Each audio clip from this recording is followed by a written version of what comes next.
If you've been struggling with your weight, Mochi Health is here to help. Mochi Health is a long-term weight loss solution personalized to fit your unique needs and goals. Meet one-on-one with board-certified obesity doctors and registered dietitians who are on a mission to listen. Eligible patients can access custom-formulated GLP-1 medications at an affordable set price and get them delivered to their home each month. Take our free quiz at joinmochi.com and use code AUDIO40 at checkout for $40 off your first month of membership.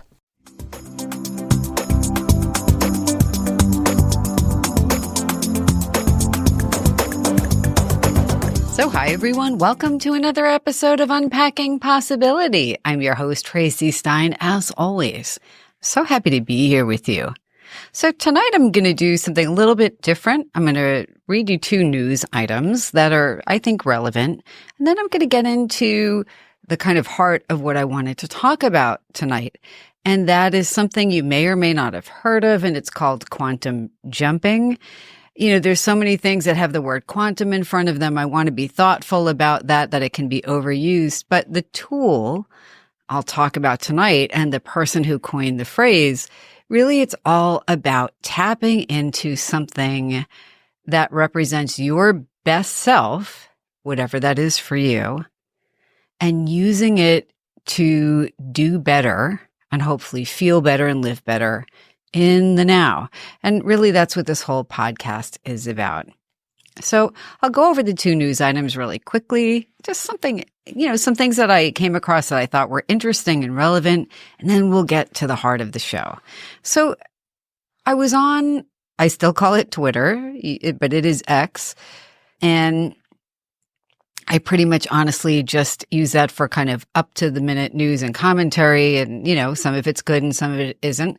But I saw a really interesting post by a researcher I'm not familiar with. Her name is Nerosha. I hope I pronounce this right, Nerosha Murugan. And she said that her lab had just had a paper come out, and the title of the paper is Exploring Ultra-Weak Photon Emissions as Optical Markers of Brain Activity, exploring ultra-weak photon emissions as optical markers of brain activity. So in plain language, basically what they're talking about is that the brain emits light and that this light changes depending on the activity of the brain. And I'm going to tie that into something a little metaphysical because I have to do that. But I'm going to read you her description from her tweet. And I actually am going to post the link in the show notes if you want to read the article for yourself. But what she said basically is the human brain emits light, faint, spontaneous photons arising from metabolic and electrical processes. These light emissions not only pass through the skull, but also reflect changes in cognitive state, pointing to a new biophysical layer where light may carry information. And their distinct spectral and entropic signatures suggest light may serve as a label-free, non-invasive marker of brain function. So this is not my area of expertise by any means, but what I found so intriguing about the tweet is that, what she's essentially saying is their lab found that again, the human brain emits light, not gigantic amounts of light, but faint, spontaneous photons, she's saying, and they're arising from the metabolic processes, the electrical processes that our brain undergoes when we're doing different things, thinking different things or engaging in different cognitive tasks and so forth, right? So as what our brains are doing changes, the amount of light emitted changes. I thought it was intriguing that she said the light passes through the skull. And at some point, it might tell us more about what's going on in the brain without doing something invasive, if the light can be measured outside of the brain. And, this made me think about the idea of auras. It's not that unusual for people to be able to see the aura. Most often, people describe auras or energy fields or light that they perceive around someone else as being around the head and about around the shoulders, sometimes around the whole body. But that is something that most people and most scientists would poo-poo and say that's ridiculous, or, that's just one of those woo-woo things, but maybe it isn't. I think when intuitives see the energy or see light around the person, I think there is an intuitive understanding a lot of times of what it means. Full disclosure, I've seen light and light patterns around people's heads and shoulders on and off ever since I can remember. Sometimes I don't see them well, sometimes I do. And it's easier to see against a plain white background. So if you're watching this on YouTube, you'll see that I have a relatively unattractive white background tonight. And I normally don't do that, but it's just basically 2 sound treatment curtains that I pulled closed. And, maybe you can see my energy field. I don't know. But being against a plain white or a plain black background can make it easier to see the field. And ever since I was young, as I just mentioned, sometimes I would see sparks of light, like very punctuated, bright, but very fleeting, again, like sparks of light around somebody's head. And sometimes it was if they had a lot of strong emotion going on. I don't actually know what it means when I see the sparks, and it's not, I'm not moving my head unusually. I haven't hit my head or anything like that. It's not, I don't know what it is. And I'm admitting that. But a lot of other times I'll notice this kind of white haziness around, mostly around somebody's head and shoulders. I notice with my animals that when something is changing in their bodies, and I've noticed there's around people as well, and I've talked about that elsewhere, but if somebody's energy field if there's something going on inside of them that seems, I'm going to say discordant or not in sync with how they would, it would be if they were feeling good. I tend to see the energy field and it tends to look very particulate to me. And I'll notice that even if someone is next to someone who doesn't have that. So again, I'm not saying it's, I don't know what it is, but a tangent from there, when my cat Sebastian, a few months ago, my cat Sebastian passed away very suddenly. He got very sick. We had to take him to the vet, and then we took him to the emergency vet, and we had to help him leave his little cat body. And, it was traumatic for us.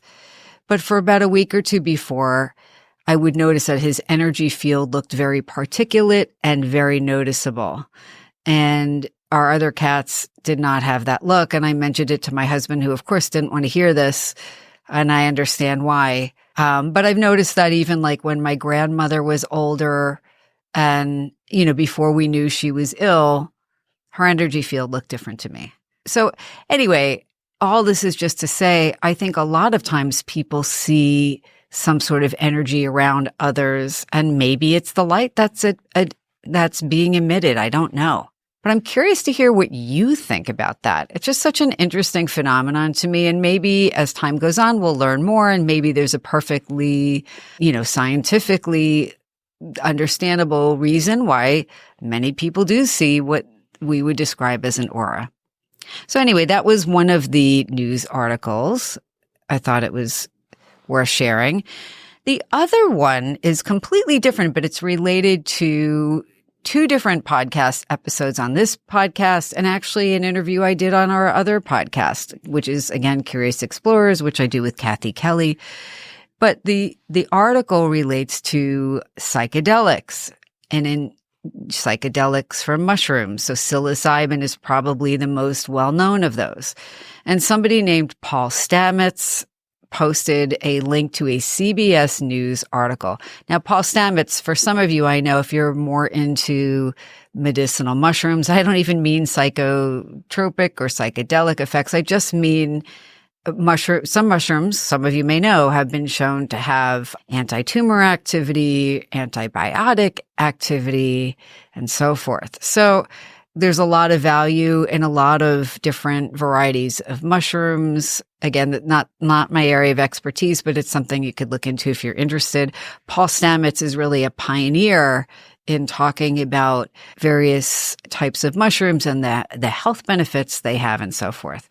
But he posted a link to the CBS News article, And the article said Colorado regulators are issuing licenses for providing psychedelic mushrooms and are planning to authorize the state's first, quote, healing centers where the mushrooms can be ingested under supervision in late spring or early summer of this year.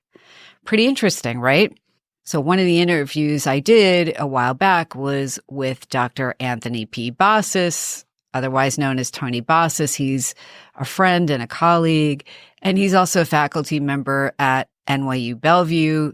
Tony's terrific, and he's got a TED Talk out as well talking about their research with psychedelics, or psilocybin specifically, and how these were largely beneficial in helping people who were dealing with a terminal illness or very serious illness. And they knew that they would be confronting their own mortality, some of them sooner rather than later.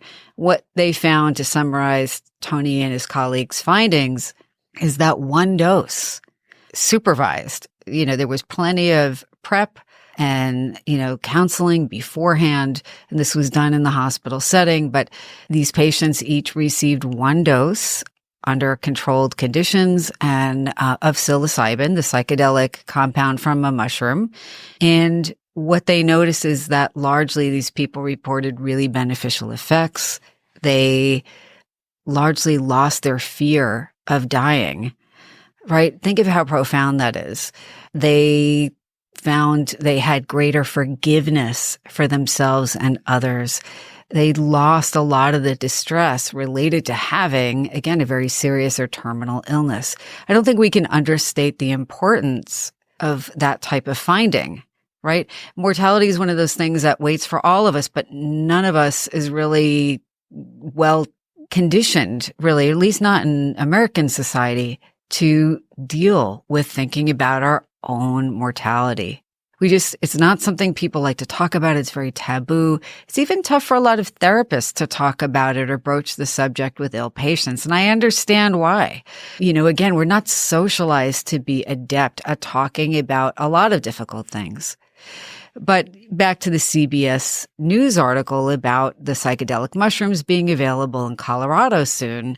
They were saying basically this is happening about 2 years since Oregon began also offering access to psychedelics. The mushrooms are a Schedule I drug, and they're illegal currently under federal law, except for in clinical research. But more than a dozen cities nationwide have deprioritized or decriminalized them in the past 5 years. So basically, let's see what happens in Oregon and in Colorado.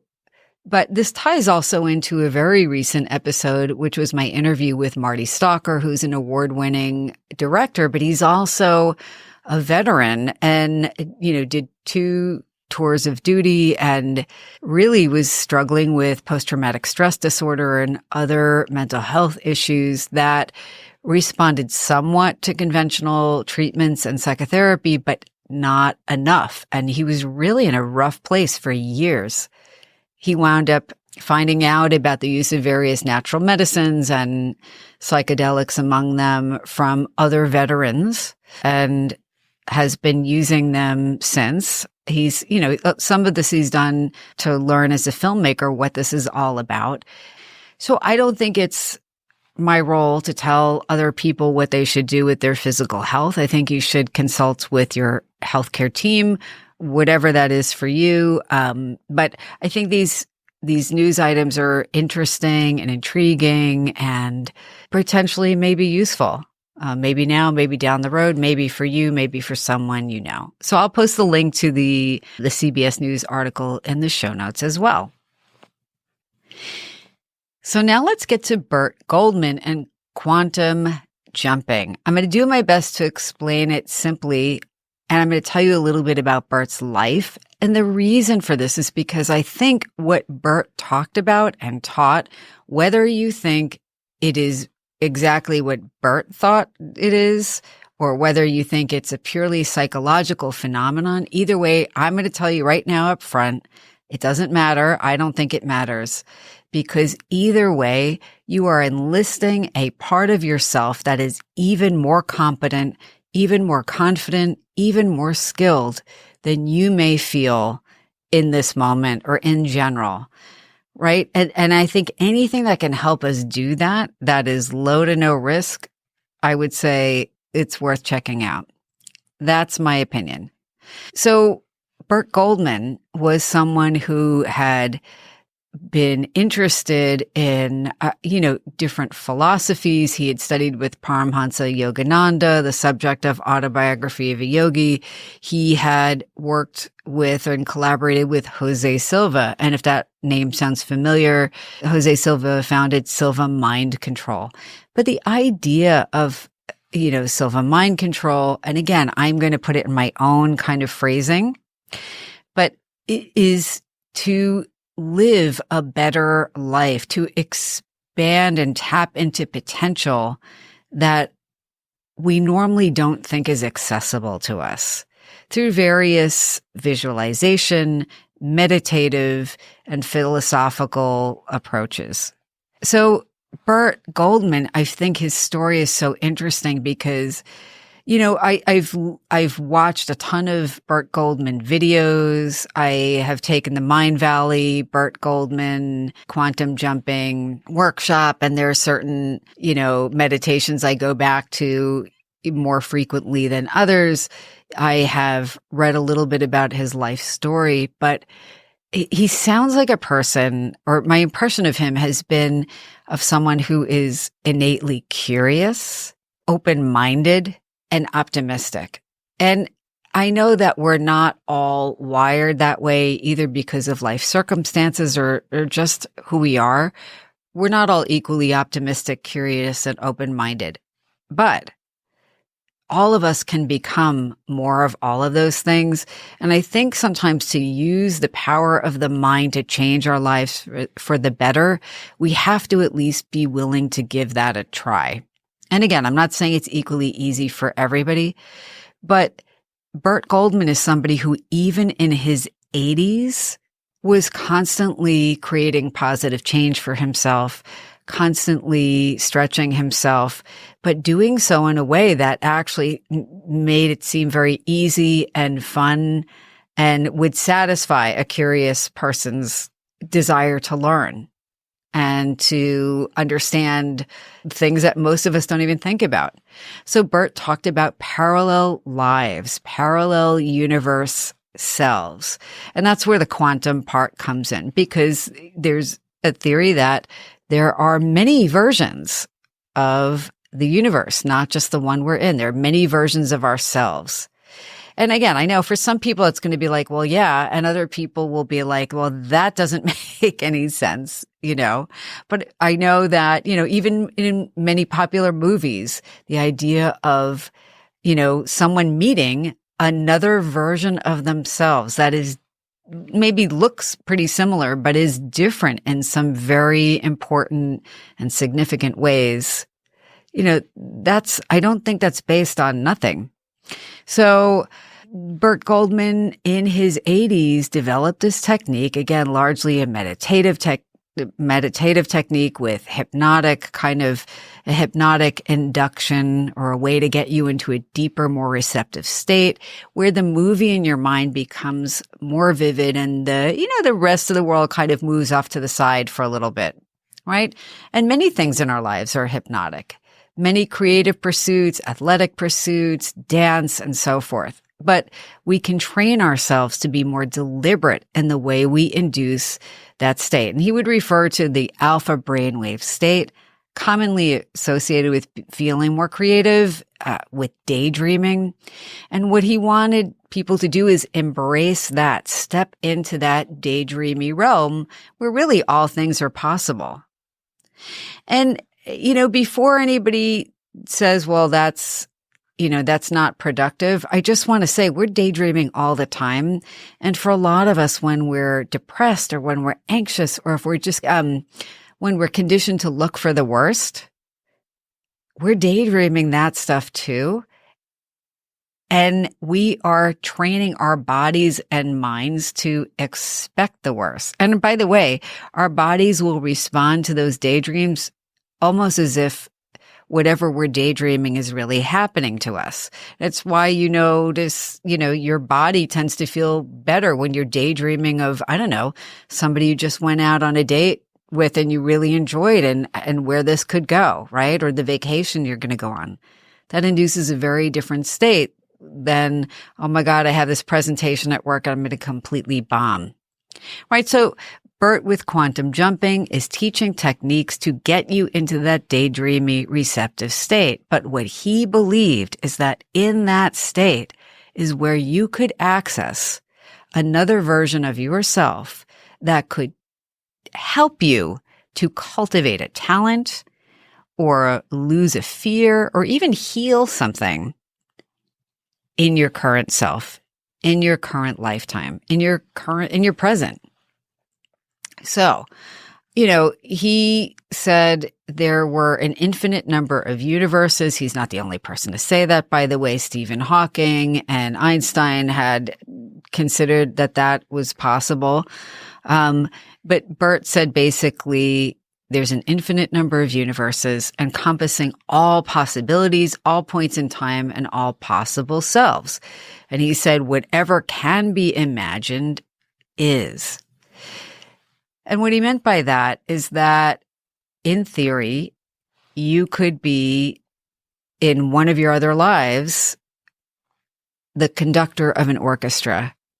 You could be a classical musician. In another life, you could be a talented chef. In another life, you might be somebody who is struggling or is homeless. In another life, you might be a great athlete. In another life, you might be, a professional singer or whatever, or a physician. Anything you can imagine. There may be some version of you that is actually having that life. Some version of you in some other life may be partnered and have children.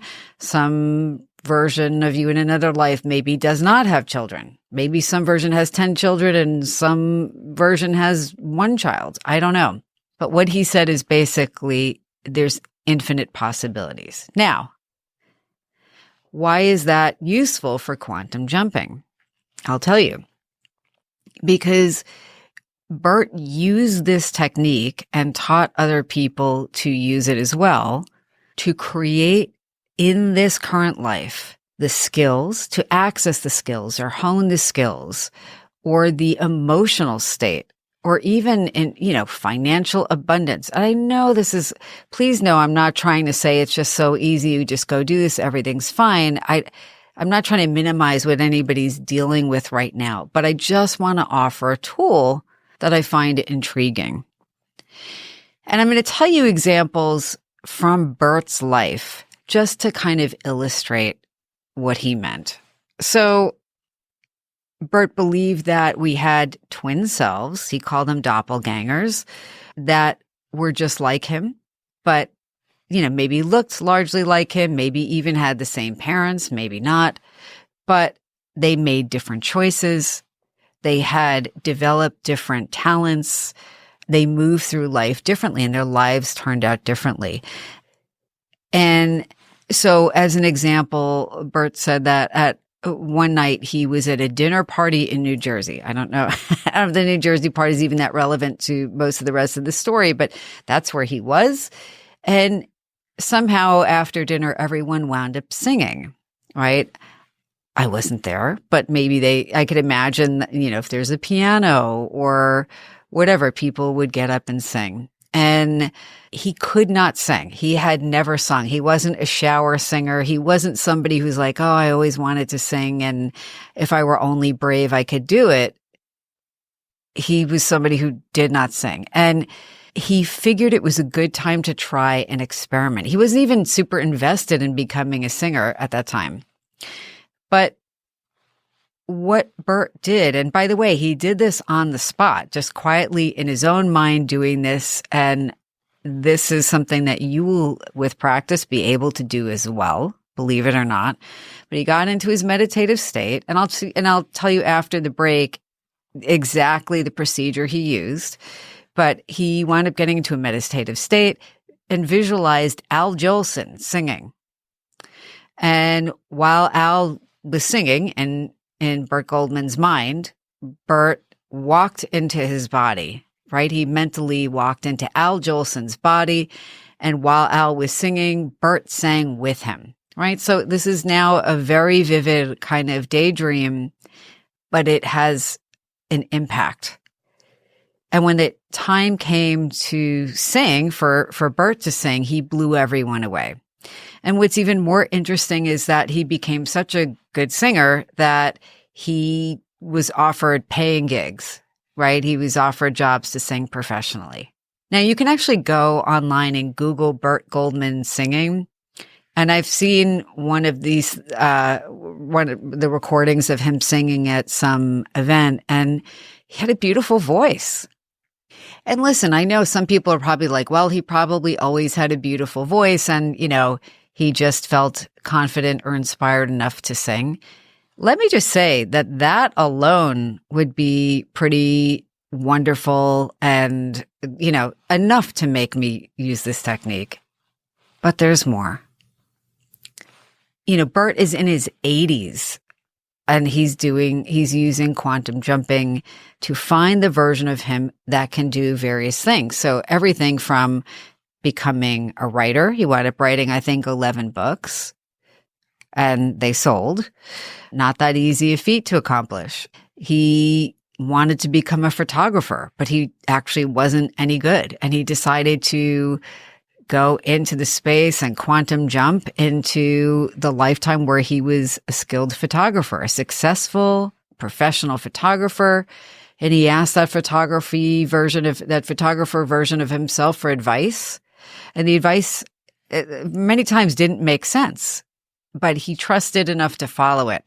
So the story of the photographer quantum jumping thing is that when he met his photographer self, that self told him, when he said, how am I going to become a great photographer? That quantum jumping parallel universe self just said, take a lot of pictures, which obviously sounded like useless advice to Burt at the time. And of course it did.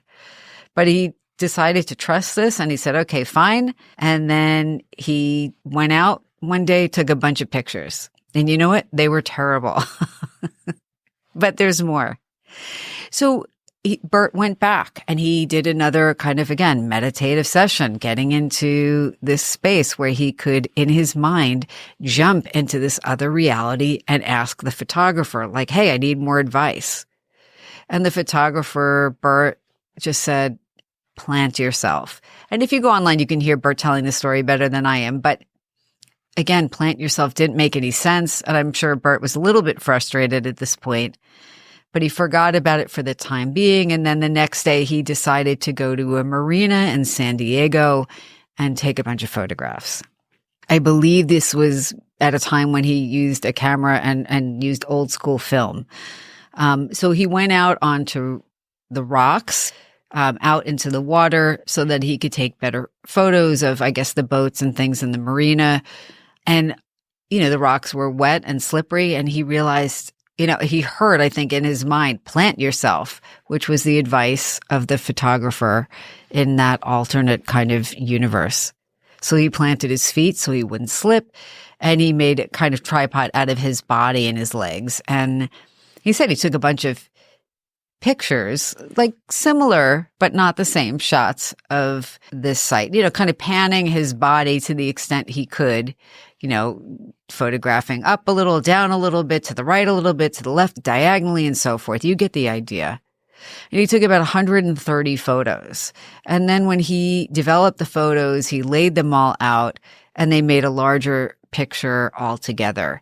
And he came up with this technique where he would make collages out of all of these similar photographs. So out of these hundreds of photographs or whatever, these photo collages wound up selling for thousands of dollars. Burt's photography was showcased in a variety of galleries. He was a successful professional photographer. Now remember, he's also become a successful professional singer and a successful professional author. And he attributed this to having gone into these, I'm going to say inner spaces, found a parallel universe self, who already knew how to do these things well, getting the advice, coming back and following it. He became a pianist, even though he couldn't read music, right? And at age 78, he became a painter. Again, was not an artist before, and his paintings sold. And more important, I think, than any of this is that these inner explorations brought him quite a lot of joy. And he wasn't somebody who was like, well, I'm in my 70s or I'm in my 80s. I can't do this. It's too late. How often do we tell ourselves that? I mean, I think I was probably even 25 telling myself, oh, it's late to do this or learn that or whatever. But think of how many things we want to do are a matter of mindset. And again, if we're able to access a highly skilled parallel universe version of ourselves that can provide us with helpful information to feel better now, that's amazing and wonderful. And it's worth giving it a try, I think. But even if we were to say this is simply a mental technique that allows us to tap into a part of our current life self that really is just waiting to be expressed, that is more talented or more confident or more competent than we realize. That in and of itself would be amazing and wonderful and worthwhile. We have to take a quick break, but when we come back, we'll hear more about Burt Goldman, quantum jumping, and the actual technique Burt used that you can use too to try quantum jumping for yourself. Stay tuned. Like most car buyers, you want to get the most for your money. That's why more Mazda buyers choose Ramsey Mazda. Get impressive offers on a new Mazda CX-30 or Mazda CX-5 starting at just $29,276. Over 1,000 new Mazda vehicles to choose from. Visit RamseyMazda.com. Get the most for your money at Ramsey Mazda. Choose wisely. Choose Ramsey Mazda.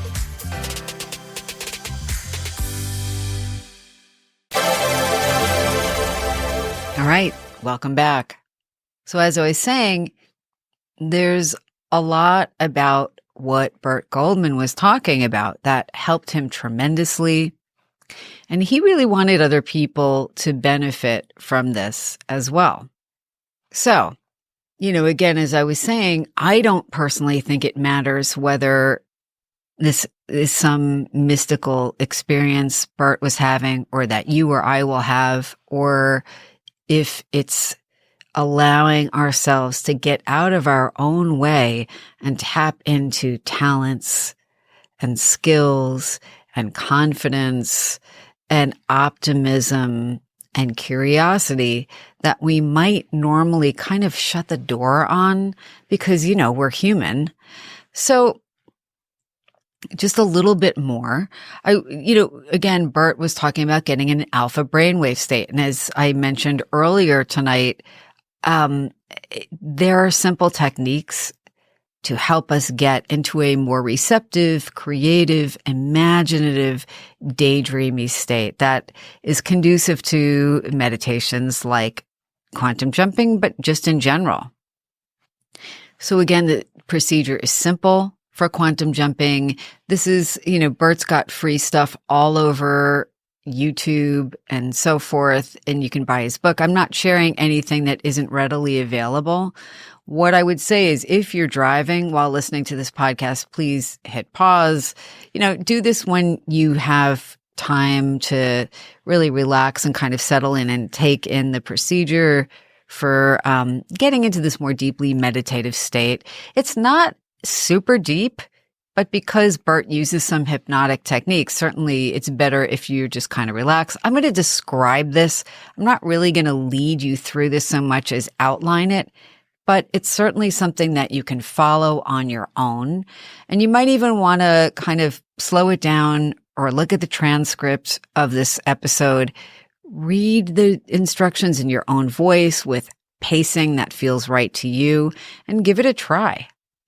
So the first thing I would say is set an intention. Have a clear sense of what it is you would like to get better at or learn, And then imagine, vaguely even the version of you that would be able to do this thing well or know what you'd like to know and so forth, right? So again, to use the bird example, if you wanted to be a painter and you're not a painter and you've never painted, imagine, I guess, that the parallel universe you that you'd like to connect with is the one who's a really successful and skilled painter, right?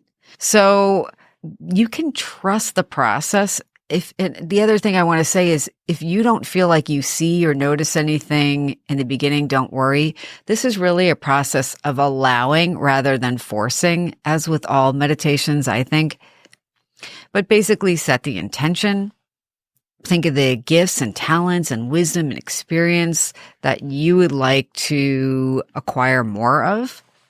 And then Burt would have people get into a relaxed space. I would say give yourself an hour to relax, even if you're only doing this for 10 or 12 minutes. His meditations were pretty brief, but he would start you with a simple technique to get into the alpha state. It's really just counting back. He would have you count back from 3 to 2 to 1, but he would have you say each number 3 times on the out breath. So I'm going to model this for you. He would say, all right, now we'll start with the 3 to 1 count. And he would say on the out breath for each number, repeat it 3 times. So 3, 3, 3, and then 2, 2, 2, and then 1, 1, 1. Now, if you're highly hypnotically suggestible, that might be enough to make you feel a little bit trancy. And if you're not, it might just help you to focus on the numbers and relax a bit. When I focus on the numbers, I actually see them in my mind. And what's interesting is that every single time I've done this, each of the 3 numbers is a different color, and they're always those same colors, even if I haven't done this for months. It's just an aside. But you'll do the 3, 3, 3, 2, 2, 2, 1, 1, 1 countdown, and then breathe. Sometimes Burt would go more into the visualization of journeying to that parallel universe self. Sometimes he would use another deepening technique, another simple hypnotic technique, and that would be to count down from 10 to 1. Sometimes he would use a device where he would have you visualize taking numbers out of a bin or a box next to you and placing them on a velvet curtain one at a time and then removing them. And from 10 all the way down to 1. And again, this is just to symbolize to your subconscious mind that you're going deeper, you're going within. Now you're focused really more on the imagery being described. By then you would be in a more receptive state. And he would always have you move to a hallway. And again, in your mind, so to envision a hallway and then notice that at the end of the hallway is a door. And he would have you experience it however you experienced it. So the door might look the same to you every time. It might be different, but it's just your mind's way of symbolizing going into another parallel life. And so he'd have you walk down the hallway, and at the end of the hallway is the door, and he would let you know that when you open the door, you'll be on the threshold of that other parallel universe, and that you can walk or jump. That's where the quantum jumping came from where you are now into that parallel universe. And once you did so, you would see that version of you that again has the skills and talents and the wisdom and the confidence and so forth that you want to have more of in this life. And at first he'd have you just kind of notice that self and, maybe notice how they're dressed or, where you find them, who are their friends? What is their life generally like? How do they feel when they're doing that activity or whatever that you want to learn to do well? And then after you've acquainted yourself with the space and observed them, you would ask them a question like, how could I get better at whatever it is, playing the violin or painting and so forth, or performing at a sport? And then he would just say, be receptive and listen to what they have to say. Now remember, he got some advice that made no sense to him. So just notice. Obviously, you're going to only trust advice that doesn't violate any, particular, values or morals that you have. That's not what we're talking about. You're going to trust that you're going to get good advice, that even if it's not entirely clear at the time, it's something that seems like something you could reasonably try out. And, you get the advice you need, you thank that version of you, and then you turn around and you walk back to the door to the present moment, the present you, the life you know now, and you jump back, walk or jump back over the threshold. I'm going to say shut the door behind you and bring yourself into the present, re-alerting by counting up. You could count up from 1 to 10 and give yourself the suggestions to be very grounded in your body. And again, there's so many videos on YouTube, free videos. You could see Burt Goldman leading these exercises yourself. Now, I just want to say as my disclaimer, for some people, when they start to relax, they may notice that they feel more anxious, right? If this is you and it doesn't feel tolerable, just stop doing the meditation. Not everything is for everybody. Or if you're in therapy, maybe you do the meditation with your therapist, right? That's never a bad idea. But if you have done the meditation, write down what you noticed. That's always important. I always say that even if it doesn't make sense, that's okay. Don't worry about it. I want you to think of yourself as pretty much an observer for the most part in these exercises. Just see how you feel. And again, I recommend doing this usually like the end of the day, maybe, or when you have some quiet time. You don't need to rush out the door and go somewhere.